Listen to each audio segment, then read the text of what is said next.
अखिल भारतीय गुरव समाज संघटनेतर्फे विविध मागण्यांसाठी 17 मार्च रोजी मुंबईतील आझाद मैदान येथे धरणे आंदोलन करण्यात येणार असल्याची माहिती संघटनेचे राष्ट्रीय मुख्य सरचिटणीस डॉक्टर रंगनाथ गुरव यांनी पत्रकार परिषदेत दिली आहे। अखिल गुरव समाज संघटनेतर्फे विविध मागण्यांसाठी 17 मार्च रोजी मुंबईत आझाद मैदान येथे धरणे आंदोलन करण्यात येणार आहे अशी माहिती संघटनेचे राष्ट्रीय मुख्य सरचिटणीस डॉक्टर रंगनाथ गुरव यांनी पत्रकार परिषदेत दिली। गुरव समाजाच्या प्रलंबित विविध मागण्यांसाठी हे आंदोलन करण्यात येत आहे। यापूर्वी देखील 2 वेळा आंदोलन करण्यात आले होते, मात्र त्याची दखल न झाल्याने आता तिसऱ्यांदा आंदोलन करण्यात येणार आहे।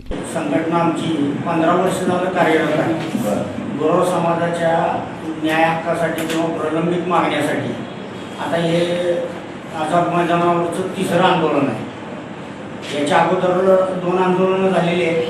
परवा आपल्या स्वराष्ट्र एक अधिवेशनही झालेलं आहे, त्याच्यामध्ये महामंडळ घोषित केलेलं आहे, पण त्याचा अजून फंड नाही किंवा त्याच्या जाचकाठी आहेत। आमच्या उदरनिर्वाह मंदिरावरती अतिक्रमण होत आहे, इनामी जमिनी लोक बळकावत आहेत किंवा अशा अनेक आमच्या समस्या आहेत। त्या समस्यासाठी शासन धर्माने